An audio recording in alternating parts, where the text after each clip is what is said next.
ओम नमः शिवाय. ओम नमः शिवाय. ओम नमः शिवाय. तर आजची आपली गोष्ट आहे महाशिवरात्रीची. शिवपुराणात एक गोष्ट सांगितली आहे. खूप पूर्वी एक पारधी जंगलात सावज शोधण्याकरता झाडावर बसला होता. संपूर्ण दिवस गेला, परंतु त्याला शिकार मिळाली नाही. सायंकाळी हरणांचा एक कळप तिथे पाणी पिण्याकरता आला. पारधी बाण सोडणार तेवढ्यात त्यातील एक हरिण पुढे येऊन पारध्याला म्हणाले, तू बाण सोडणार आणि आमची शिकार करणार हे अटळ आहे, परंतु मी तुला एक विनंती करतो. मला माझ्या कुटुंबाला एकदा भेटू दे. माझे कर्तव्य मला पार पाडू दे. हरणाने वचन दिल्याने पारध्याने त्यांची विनंती मान्य केली. दूरवरून मंदिरातील घंटांचे आवाज येत होते.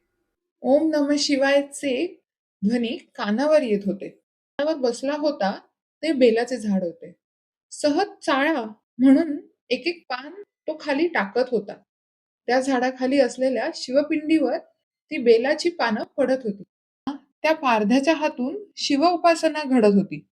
हरिण परत आल्यानंतर त्याने पारध्याला म्हटले, की आता मी तयार आहे. तू मला मार. माझे कुटुंब प्रमुख असल्याचे कर्तव्य मी बजावून आलो आहे. तेव्हा लगेचच हरणी पुढे आली. तिने म्हटले, त्यांना नाही, तू मला मार.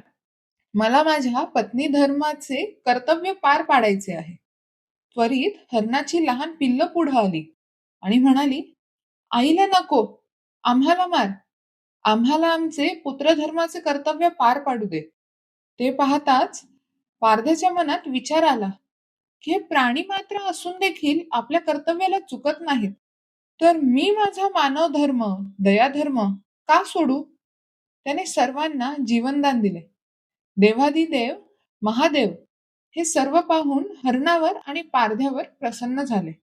त्यांनी त्या सर्वांना कृपाशीर्वाद दिला, सर्वांचा उद्धार केला आणि हरणाला मृग नक्षत्र व पारध्याला व्याघ्र नक्षत्र म्हणून आकाशात नेहमी करता स्थान दिले. हा सर्व प्रसंग घडला तो दिवस होता महाशिवरात्रीचा.